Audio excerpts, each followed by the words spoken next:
Hey, I'm James, welcome to my workshop, and in this video I'm going to be making wooden climbing holds.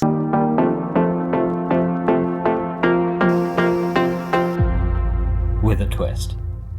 What I have here is a really beautiful Australian burr. Now these are kind of lumps you see on the side of a tree. This one is from a Red Mallee tree, so it's got this amazing red heartwood and white sapwood around it. This thing is beautiful in a lot of different ways. But then also this spiky outside I find really, really cool, but it's really spiky and not good for climbing holds.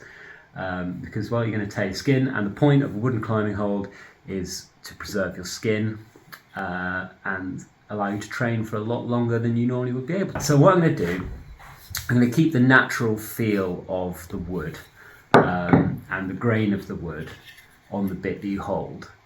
But because I also want to show the back of this in a way, I'm going to use some epoxy. It's going to turn out really well, I'm going to say. I'm really confident that I can use my zero knowledge of epoxy to create something beautiful. So yeah, let's get going. This thing is incredibly spiky. I don't want spikes flying off. I'm definitely going to want to cover up my eyeballs.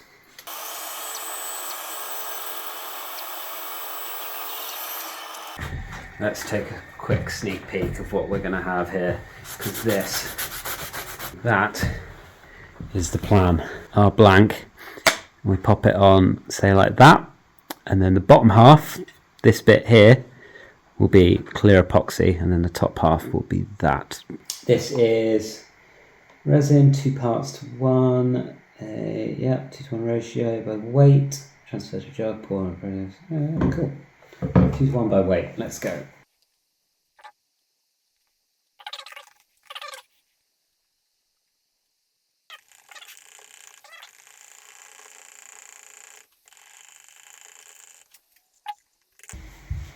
Apparently this is vinyl, a silicone release spray. Oh.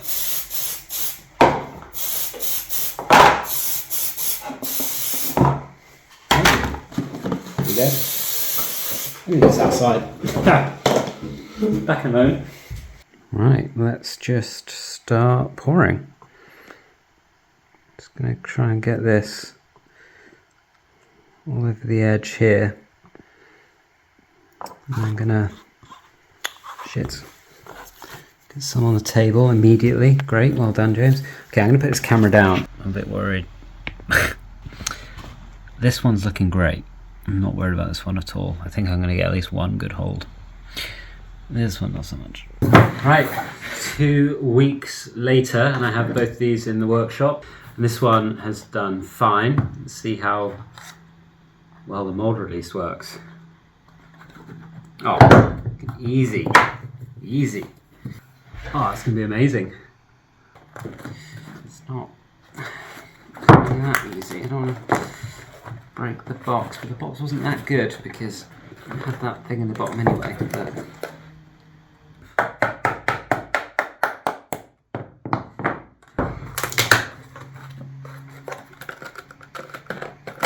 oh yeah.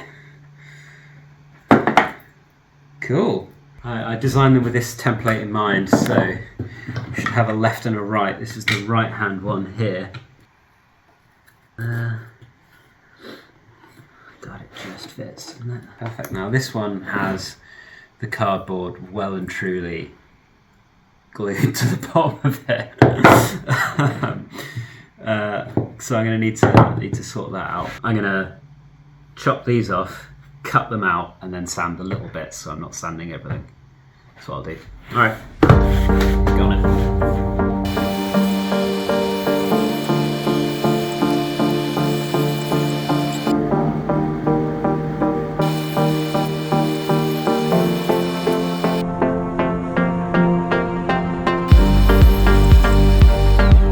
God, that's so weird to cut.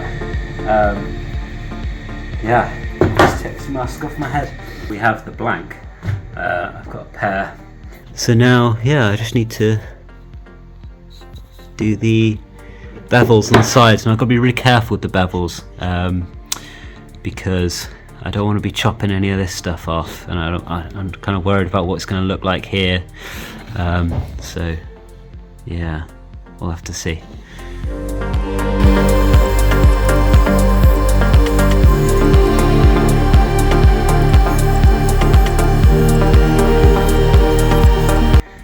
Okay, so I've got out the basic shapes. They're looking pretty good. I did come up at the ends and I did take a few of those little burls off, and I am going to now have to sand it. So I don't really know what it's going to look like at the end. I'm working out as I go along. Okay, onto the sander and sand the shape in, and then onto the router to get the end in. So yeah, sander first.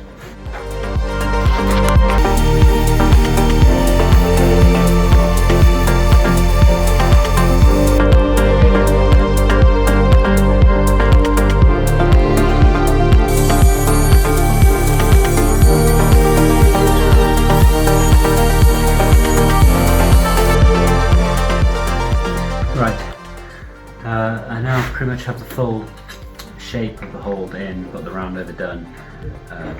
It's just a matter of putting the incut into the face of the hold. These are not that thick actually, they've turned out to be 18mm thick.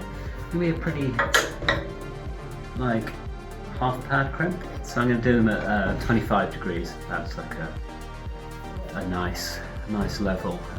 It's not too in-cut, and it sounds like a lot. 25 isn't too in-cut, especially if you put them on a 45 degree board. They're going to be just a nice half pad positive crimp. So I'll set this table to 25 degrees.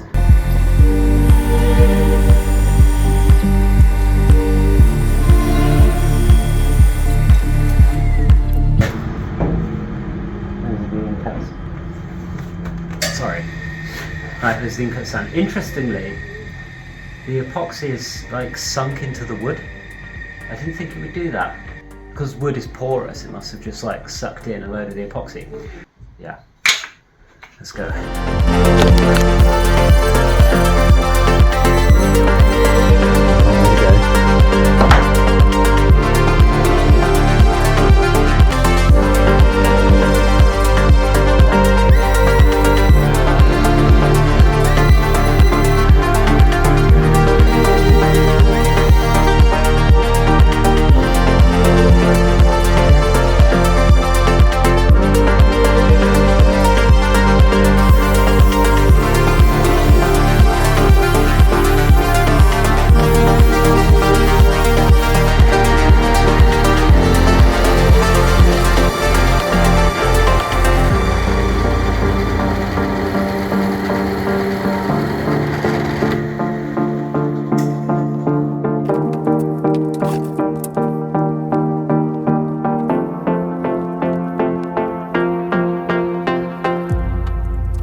Done. I'm going to put the logos on the bottom of these and keep the top really clear, because I think just burning a big old logo into it won't look good. It's not what's needed. But so I went with the tactic of just sanding everything all the way around, because I really wanted the epoxy to be super clear, and I did that. I kind of achieved that. I'm really happy with how it's turned out. But the front face that you hold onto, so then it's screwed to the wall and you're holding here. Oh man, these are at 3000 grit and they've been wet sanded. There is like no friction on them at all. And you're just going to dry fire all day. It's like totally pointless. But I had to do it because if you see each side here, I wanted this bit to be clear as well. If you left this unsanded, which I'd normally do, so normally when I make special holds, I sand all the backs of them and leave the fronts at 120. But I had to do the whole thing this time so that these corners would be see-through. Just get the 100 grit and go in very carefully with that, just to really make sure there's a bit of texture in here, because otherwise you ain't got any chance of holding on to these. Oh, you can feel it already.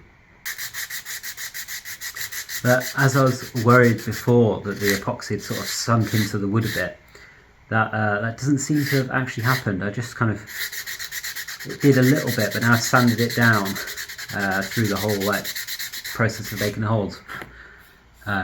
It's back to the bare wood, which is exactly what I wanted. So The majority of the top sections are totally bare wood, now at 100 grit, and the rest of it is polished up and nice and shiny.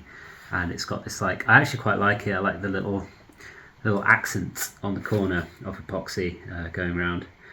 I can't complain. For an experiment, these have gone incredibly well. None of my experiments go this well first time, so yeah, very happy with these. I'll put the logos on the back and put some beauty shots and some nice music to finish the video. Thank you very much, and I'll see you in the next one. Bye.